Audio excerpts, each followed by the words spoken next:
Assalamualaikum tuan-tuan. Selamat petang ya.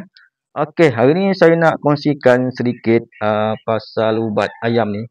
Kalau tuan-tuan tengok video-video yang lama, ada satu video tu ada yang saya tunjukkan ayam saya yang sakit mata. Hampir bukan 2 minggu lalu lah video tu. Okey, jadi saya cuba dah merawat menggunakan ubat yang saya tunjuk tu, tapi tak ada kesan. Jadi saya cuba beli yang barulah dalam Shopee. Saya akan gunakan ubat ni, tengok ada perubahan ataupun tidak.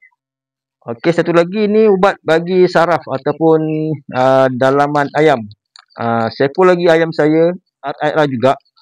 Dia mengalami macam lumpuh. Dia tak boleh berdiri lama. Jadi saya akan cuba guna ubat ni. Sekiranya ada masa nanti saya akan rakam video, tengok dia cara dia jalan macam mana. Nanti kita jumpa lagi di video akan datang. Assalamualaikum. Terbaik.